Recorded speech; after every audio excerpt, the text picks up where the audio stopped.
Good morning, everyone. My name is Aati Gupta, and you're watching my YouTube channel, Education for Kids. Today's topic is from Cordova Learning Science, Class 7, Respiration in Organism. So let's start with this chapter. Every organism needs energy to carry out its life process. We need energy to work, to run, or to do any work. We require energy to write, read, eat, and talk. While we are sleeping, energy is required. We get this energy from food we eat. All living organisms need oxygen for the breakdown of digested food to obtain energy. तो हर एक organism को energy चाहिए होती है अपने life के process को smoothly चलाने के लिए। हम एनर्जी को यूज करते हैं वॉकिंग के लिए, रनिंग के लिए और किसी काम को करने के लिए। हमें एनर्जी चाहिए होती है लिखने के लिए, पढ़ने के लिए, खाने के लिए और बोलने के लिए। इवन हमें एनर्जी सोते हुए भी चाहिए होती है। वी गेट एनर्जी, और हमें एनर्जी किससे मिलती है? खाने से, जो हम खाते हैं। हर एक लिविंग ऑर्गेनिज्म को ऑक्सीजन की जरूरत होती है, जो क्या करता है? आपके ब्रेक डाउन करता है डाइजेस्टेड फूड को, ताकि हम उससे क्या मिल सके? हमें energy. Respiration is the process of taking in oxygen, using it for the release of energy by breakdown of food and eliminating the waste products carbon dioxide and water. तो respiration एक ऐसा प्रोसेस है जिसके अंदर हम oxygen लेते हैं, उससे अपने खाने को ब्रेक डाउन करते हैं और अपने वेस्ट प्रोडक्ट जैसे कार्बन डाइऑक्साइड और वाटर को रिलीज करते हैं। It involves 2 steps, external respiration जिसको ब्रीदिंग कहते हैं, और इंटरनल रेस्पिरेशन जिसको हम सेलुलर रेस्पिरेशन कहते हैं, जिसमें आपके बॉडी के सेल्स इन्वॉल्व होते हैं। एक्सटर्नल रेस्पिरेशन और breathing, the process of taking in air rich in oxygen and giving out air rich in carbon dioxide by the living organism with the help of their respiratory organ is known as external respiration. तो ऐसा process जिसके अंदर हम air लेते हैं, और कौन सी air लेते हैं? ऑक्सीजन। और हम कौन सी एयर बाहर छोड़ते हैं? Carbon dioxide. और किस ऑर्गन सिस्टम की हेल्प से? रेस्पिरेटरी ऑर्गन्स के हेल्प से। इस प्रोसेस को हम कहते हैं एक्सटर्नल रेस्पिरेशन, या हम इसको क्या कहते हैं? Breathing. Internal respiration also called cellular respiration. Internal respiration को हम सेलुलर रेस्पिरेशन भी कहते हैं। The process of breakdown of food glucose in the cells with the release of energy is called internal respiration और cellular respiration. तो जिस process से हमारा फूड या ग्लूकोज आपके सेल में रिलीज होता है, उस प्रोसेस को हम कहते हैं इंटरनल रेस्पिरेशन या cellular respiration. Cellular respiration is of 2 types, aerobic respiration and anaerobic respiration. आपका cellular respiration 2 तरह का होता है, aerobic respiration होता है और anaerobic respiration होता है। Aerobic and anaerobic respiration. Respiration usually takes place in the presence of oxygen. Respiration can, however, also take place in the absence of oxygen. Through it is very rare. Respiration हमारा कब हम सांस कब ले पाते हैं? जब हमारा प्रेजेंस होता है ऑक्सीजन का, लेकिन ये हमारा एब्सेंस ऑफ ऑक्सीजन में भी काम करता है। On the basis of whether oxygen is used or not, there are 2 types of respiration. Aerobic respiration and anaerobic respiration. 2 तरह के आपके रेस्पिरेशन प्रोसेस हैं, जिसमें एक में ऑक्सीजन यूज होता है और एक में विदाउट ऑक्सीजन हम रेस्पायर करते हैं। Aerobic respiration, break down of food या glucose into carbon dioxide and water to release energy using oxygen is called aerobic respiration. तो जब हमारा खाना टूटता है और उससे क्या रिलीज होता है, कार्बन डाइऑक्साइड और वाटर, जो किससे रिलीज हो पाता है, ऑक्सीजन की वजह से। तो उस प्रोसेस को कहते हैं एरोबिक रेस्पिरेशन। और इसका फॉर्मूला है ग्लूकोज प्लस ऑक्सीजन। जो एरोबिक रेस्पिरेशन में ऑक्सीजन और ग्लूकोज जब मिलते हैं तो वो ब्रेक डाउन कर देते हैं फूड को, और वो क्या रिलीज करते हैं, कार्बन डाइऑक्साइड, वाटर और energy.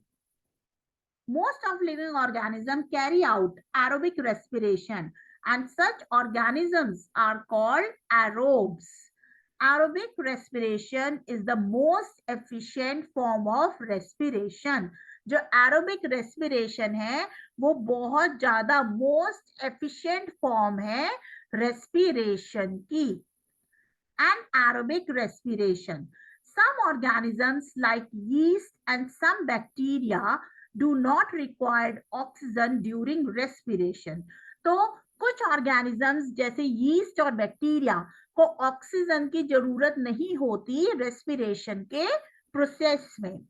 Break down of food into alcohol and carbon dioxide with the release of energy without the use of oxygen is called anaerobic respiration. जब हमारा खाना ब्रेक डाउन होता है अल्कोहल और carbon dioxide में, तो वो ऑक्सीजन का यूज नहीं करता है, तो उस प्रोसेस को हम कहते हैं एनाएरोबिक रेस्पिरेशन। ग्लूकोज मतलब फूड आपका जब विदाउट ऑक्सीजन ब्रेक डाउन हो जाता है तो वो रिलीज क्या क्या करता है, अल्कोहल, कार्बन डाइऑक्साइड और energy. Only simple organisms like yeast and some bacteria carry out anaerobic respiration, and such organisms are called anaerobes. Simple organisms जैसे yeast और कुछ बैक्टीरिया कैरी आउट करते हैं अनएरोबिक रेस्पिरेशन को, और इन्हीं ऑर्गेनिजम्स को कहते हैं anaerobes. The amount of energy given out in anaerobes respiration is much less than in aerobic respiration. तो जो अमाउंट ऑफ एनर्जी होती है जो आपकी रिलीज होती है वो कम होती है anaerobic respiration में aerobic respiration से। Now, if you see this table, you can easily know presence of oxygen. Aerobic respiration में presence of oxygen ज्यादा होता है, और इसमें anaerobic respiration में absence होता है ऑक्सीजन का। breakdown of food, complete breakdown होता है फूड का, और इधर anaerobic में incomplete होता है फूड का breakdown। एंड प्रोडक्ट इसमें क्या रिलीज मिलता था हमें, कार्बन डाइऑक्साइड और वाटर, और यहाँ पे अनएरोबिक रेस्पिरेशन में हमें क्या मिलता है, कार्बन डाइऑक्साइड और alcohol. Amount of energy released, large amount release होती है हमारे एरोबिक रेस्पिरेशन में, और बहुत कम एनर्जी रिलीज होती है अनएरोबिक रेस्पिरेशन में। ये वाला टेबल इंपॉर्टेंट है बच्चों, ये वाला टेबल याद कर लेना। Yeast are single-celled organism. They respire anaerobically and during this process yield alcohol. They are therefore used to make wine and beer. तो yeast आपका सिंगल सेल ऑर्गेनिज्म है और वो अनएरोबिकली यूज्ड होता है, रेस्पायर करता है, इसलिए ये यूज किस में किया जाता है, वाइन और बियर में। Anaerobic respiration in muscles or muscle cells can also respire anaerobically, but only for a short period of time. During a heavy exercise, fast running, cycling, walking, For many hours or heavy weight lifting, the demand for energy is high, but the supply of oxygen to produce the energy is limited. So what happened कि जब हमारी muscles respire करती है anaerobically, वो करती है बहुत ही कम time के लिए. जैसे अगर हम एक्सरसाइज कर रहे हैं, रनिंग कर रहे हैं, साइकिलिंग कर रहे हैं, वॉकिंग कर रहे हैं या वेट लिफ्टिंग कर रहे हैं, तो हमें बहुत ज्यादा एनर्जी की नीडेड होते हैं हम एनर्जी के, और हमें क्या चाहिए होती है, ज्यादा मात्रा में oxygen. In other words, during a heavy exercise, demand of energy is more, but the supply of energy is less. तो एक्सरसाइज के दौरान क्या होता है, डिमांड एनर्जी की मोर होती है, और जो सप्लाई हो रही होती है एनर्जी की, वो कैसी होती है, कम. To fulfill the demand of extra energy, anaerobic respiration takes place in our muscle cells in the absence of oxygen. तो उस डिमांड को पूरा करने के लिए, उस एनर्जी की डिमांड को पूरा करने के लिए हमारी muscle cells anaerobic respiration start कर देती है. और ये कैसे होता है, एब्सेंस ऑफ ऑक्सीजन में. फूड या glucose break down into lactic acid and releases some energy as shown in equation. तो हमारा जो फूड है वो ब्रेक डाउन हो जाता है किसमें, लैक्टिक एसिड में, और रिलीज करने लग जाता है कुछ एनर्जी. ग्लूकोज अनएरोबिक रेस्पिरेशन जब हमारे मसल सेल्स में हो रहे हैं तो lactic acid plus energy release करता है. After a heavy exercise, very fast running, cycling, we sometimes get muscle cramps. The muscle cramps occur when muscle cells respire anaerobically. The partial breakdown of glucose produces lactic acid. The accumulation of lactic acid in the muscle cells causes muscle cramp. We get relief from cramps after a hot bath or massage. तो जब बहुत ज्यादा exercise करते हैं तो कभी कभारी हमें क्या होता है, मसल्स में क्रैम्प्स आ जाते हैं. तो ये मसल्स क्रैम्प्स कैसे ऑकर होते हैं, जब मसल सेल्स रेस्पायर करते हैं अनएरोबिकली और पार्शियल ब्रेक डाउन कर देते हैं ग्लूकोज को, जो प्रोड्यूस करता है लैक्टिक एसिड को, और इसका एक्यूमुलेशन लैक्टिक एसिड का मसल सेल्स पर क्या कॉज करता है, मसल्स क्रैम्प. और हमें इन मसल्स क्रैम्प से रिलीफ कब मिलता है, जब हम हॉट बाथ लेते हैं या उस पे हम ऑइंटमेंट या किसी चीज का मसाज करते हैं. अ हॉट वाटर बाथ और massage increases the circulation of blood in these muscles. As a result, the supply of oxygen to the muscle cells increases. The increase in supply of oxygen results in the complete breakdown of lactic acid into carbon dioxide and water, and hence gives us relief from cramp. तो जब हम hot bath और massage करते हैं तो blood का circulation हमारा start हो जाता है मसल्स में वापस, और इससे रिजल्ट क्या होता है, जो ऑक्सीजन सप्लाई है वो मसल सेल्स में क्या हो जाती है, इंक्रीज हो जाती है.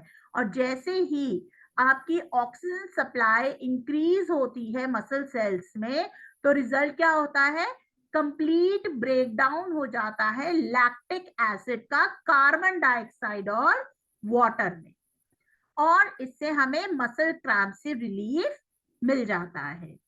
Anaerobic respiration is also seen in some parasitic animals that live in the alimentary canal, as they do not get oxygen in the alimentary canal. तो हमारे parasitic animals हैं जैसे राउंड वॉर्म्स और फ्लैट वॉर्म्स, वो elementary canals में मिलते हैं और इन्हें ज्यादा ऑक्सीजन की जरूरत नहीं होती. External respiration, breathing. We normally breathe through our nose or sometimes even through the mouth. If we close our nostrils and the mouth tightly, we soon start feeling uneasy and cannot hold our breath even for a minute. We cannot live for more than a few minutes without breathing air. तो generally हम नाक से सांस लेते हैं और कुछ कुछ लोग नाक से और मुंह से दोनों से सांस लेते हैं। अगर हम नाक और मुंह को बंद कर दें तो क्या होगा, हम बहुत ज्यादा देर के लिए जिंदा नहीं रह पाएंगे बिना हवा के। The taking in of air rich in oxygen into body is called inhalation. The giving out of air rich in carbon dioxide, the body is called exhalation. तो जब हम ऑक्सीजन को अंदर लेते हैं तो उस प्रोसेस को कहते हैं इनहेल करना, और जब हम कार्बन डाइऑक्साइड रिच एयर को बाहर छोड़ते हैं तो हम उस प्रोसेस को कहते हैं exhalation. Breathing is continuous process which goes on all the time and throughout the life of an organism. तो ब्रीदिंग क्या है, आपका एक तरह का कॉन्टिन्यूस प्रोसेस है जो पूरी जिंदगी भर चलता है। Breathing rate. We have just learned that in breathing both inhalation and exhalation takes place. A breathe means one inhale plus one exhale. तो ब्रीदिंग का मतलब क्या है कि एक बारी सांस लेंगे, एक बारी सांस छोड़ेंगे। The number of times a person breathe in a minute called breathing rate. कितनी बार इंसान सांस लेता है एक मिनट में, उसको क्या कहते हैं, breathing rate. On an average, a healthy adult human being at rest breathes in and out 12 to 18 times a minute. During a heavy exercise, the breathing rate increases up to 25 times per minute. Do you know why? तो हमारे जो adults की normal breathing rate है वो है 12 से 18 times पर minute, लेकिन अगर हम एक्सरसाइज करते हैं तो हमारी ब्रीदिंग रेट कितनी हो जाती है, 25 टाइम्स पर मिनट या उससे ज्यादा। तो आपको पता है ऐसा क्यों? This is because whenever we do heavy exercise, we need extra energy. We not only breathe fast but also take deep breath. As a result, more oxygen is inhaled and supplied to our cells. It breaks up the breakdown of food and more energy released.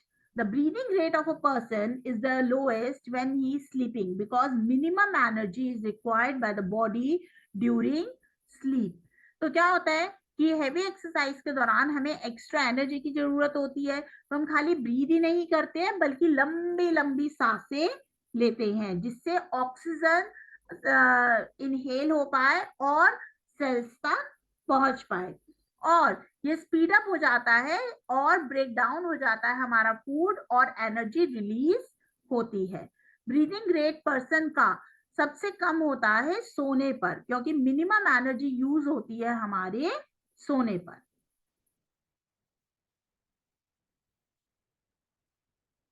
How do we breathe, हम कैसे सांस लेते हैं? The human respiratory system consist of the following organs: nose, nostrils, nasal cavity, trachea, lungs, bronchi, bronchi holes, and alveoli. Let us now read us mechanism of breathing. अब हम पढ़ते हैं mechanism breathing का। और nose has two holes which are called nostrils. हमारे nose में दो holes होते हैं जो उनको क्या कहते हैं हम, nostrils.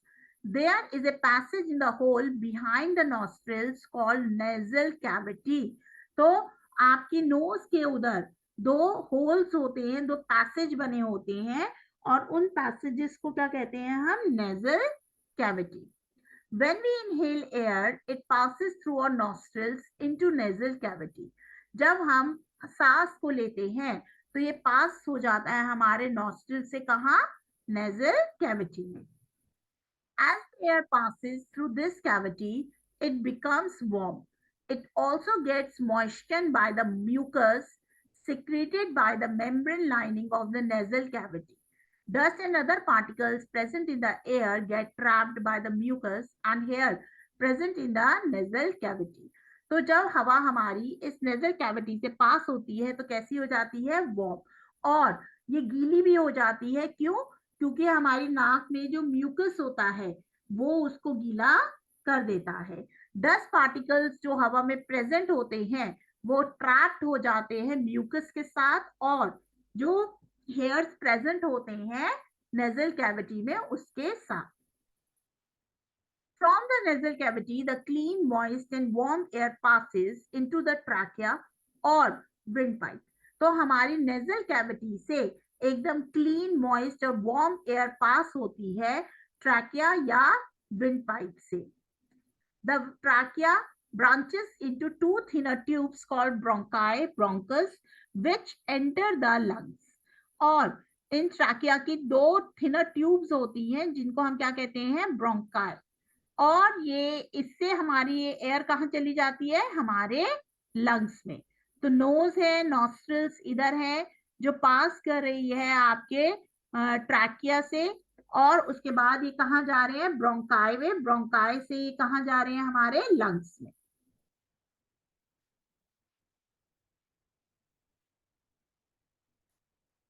After entering the lungs, each bronchus divide to form a large number of smaller tubes called bronchi hole.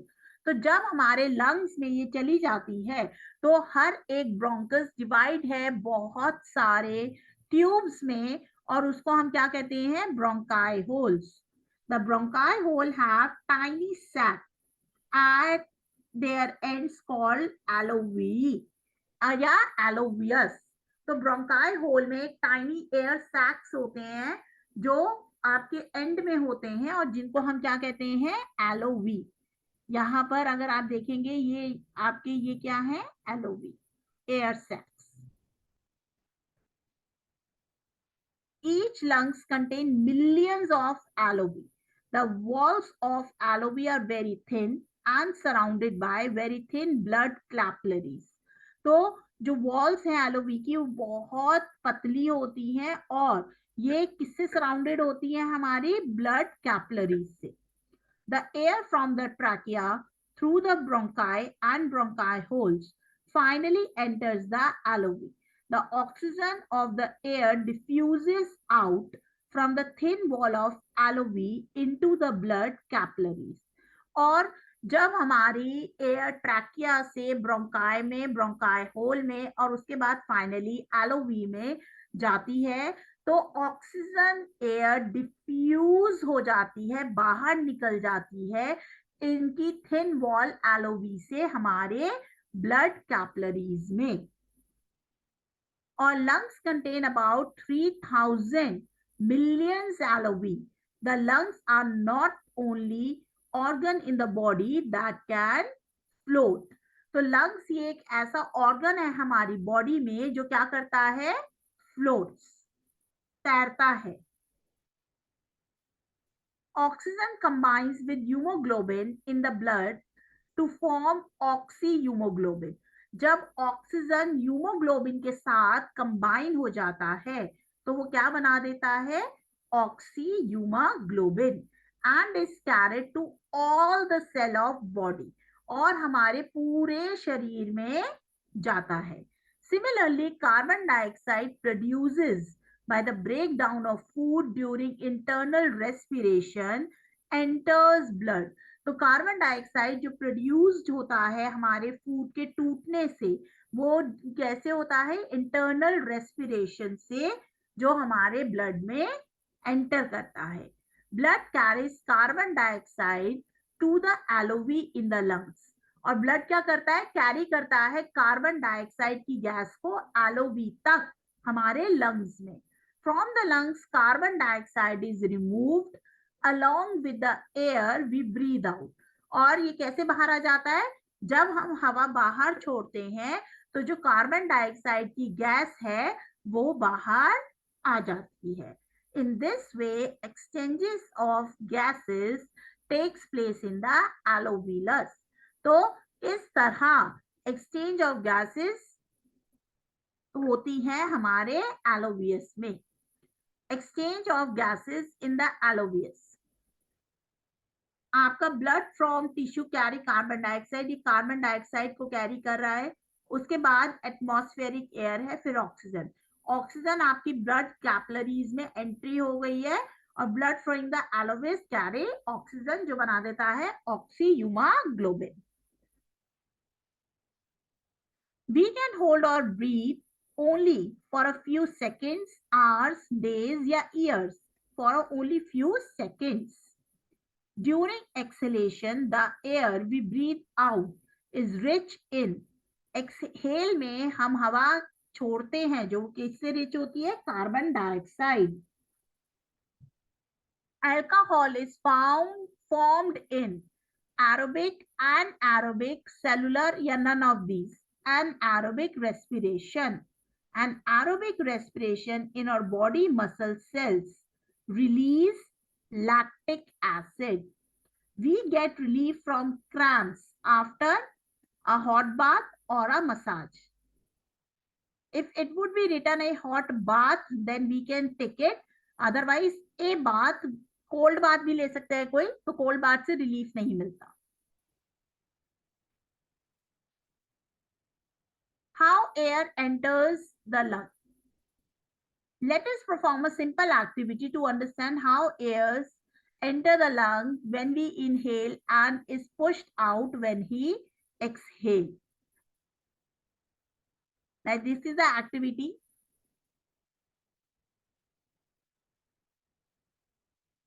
What makes us breathe? So we can able to tell you the conclusion. The action of rubber sheet in this activity show we inhale and exhale air during breathing with the help of downward and upward movement of the diaphragm in our body.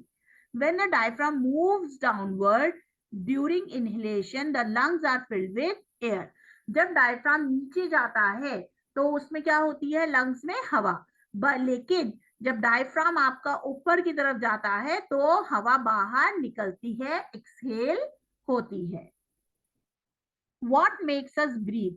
We have just learned that when we place our hand on our chest, we find that our chest rises and falls as we breathe in and out. How does it happen? जब हम अपना हाथ chest पे रखते हैं तो हम ये देखते हैं हमारी चेस्ट ऊपर और नीचे होती है, और हम जब ब्रीद इन करते हैं तो चेस्ट ऊपर होती है, जब ब्रीद आउट करते हैं तो चेस्ट नीचे होती है. Breathing takes place with the help of the intercostal muscles between the ribs and the diaphragm. तो breathing takes place कैसे करता है? Internal coastal muscles की help से जो ribs और diaphragm के बीच में है. अब during inhalation, when we breathe in, their intercostal muscle contract. जब हम ब्रीथ करते हैं हवा अंदर तो जो इंटरनल कोस्टल मसल्स हैं वो क्या हो जाती है? Contracts. Two things happen at the same time, और दो चीजें होती हैं एक ही समय. The ribs are pushed upward and outwards. The diaphragm contracts and moved downward. तो जो रिब्स होती हैं वो क्या होती हैं? ऊपर और बाहर की साइड, और जो डायफ्राम है वो कॉन्ट्रैक्ट हो जाता है और वो नीचे की तरफ जाता है. The upward and outward movement of the ribs and the downward movement of the diaphragm increase the space in the chest cavity. जो ऊपर जाना और आउटवर्ड मूवमेंट करना रिब्स की, और जो डायफ्राम का डाउनवर्ड जाना, वो क्या कर देता है? इंक्रीज कर देता है चेस्ट कैविटी में space. The chest cavity becomes larger and the air rushes into the lungs. The lungs get filled up with air and expands. तो क्या होता है? जो चेस्ट कैविटी है वो बड़ी हो जाती है, हवा लंग्स के अंदर चली जाती है, और लंग्स क्या हो जाता है? हवा से भर जाता है और एक्सपेंड हो जाता है. During exhalation, when we breathe out, the internal coastal muscle relax. और एक्सहेल में क्या होता है? इंटरनल कोस्टल मसल्स क्या हो जाती हैं? रिलैक्स हो जाती हैं. The ribs moves downward and inward. तो आपके एक्सहेल में रिब्स क्या होती हैं? नीचे जाती है और अंदर हो जाती है. The diaphragm relaxes and moves upward to its original position. और डायफ्राम रिलैक्स हो जाता है और अपनी ओरिजिनल पोजीशन पे वापस आ जाता है. The downward and inward movement of the ribs and the upward movement of the diaphragm increases the space in chest cavity. तो जो डाउनवर्ड और इनवर्ड मूवमेंट है रिब्स की और अपवर्ड मूवमेंट है डायफ्राम की, वो क्या कर देता है? डिक्रीज कर देता है स्पेस चेस्ट कैविटी में. और चेस्ट कैविटी कैसी हो जाती है, छोटी, और एयर फटाफट बाहर आ जाती है लंग्स से, और लंग्स एम्प्टी और कॉन्ट्रैक्ट हो जाता है। Difference between inhalation and exhalation, movement of air. Inhale करते हैं हम रिच ऑक्सीजन, और यहाँ पे एक्सहेल करते हैं carbon dioxide. Movement of ribs, ribs इसमें कैसे जाती है इनहेल में, अपवर्ड और आउटवर्ड, और एक्सहेल में downward and inward. Movement of diaphragm, और डायफ्राम की मूवमेंट कैसी रहती है, कॉन्ट्रैक्ट एंड मूव्स डाउनवर्ड, और यहाँ पे रिलैक्स हो जाता है और अपवर्ड मूव करता है। वॉल्यूम ऑफ चेस्ट कैविटी, वो चेस्ट कैविटी की वॉल्यूम क्या हो जाती है, इंक्रीज, और एक्सहेल में डिक्रीज। लंग्स, लंग्स एक्सपेंड होते हैं और वॉल्यूम इंक्रीज हो जाता है इनहेलेशन में, और यहाँ पे लंग्स कॉन्ट्रैक्ट होते हैं और वॉल्यूम डिक्रीज हो जाता है लंग्स का। We're going to upload this part 2 very soon. If you like the way as I'm teaching, so do like and subscribe my YouTube channel Education for Kids. Thank you so much.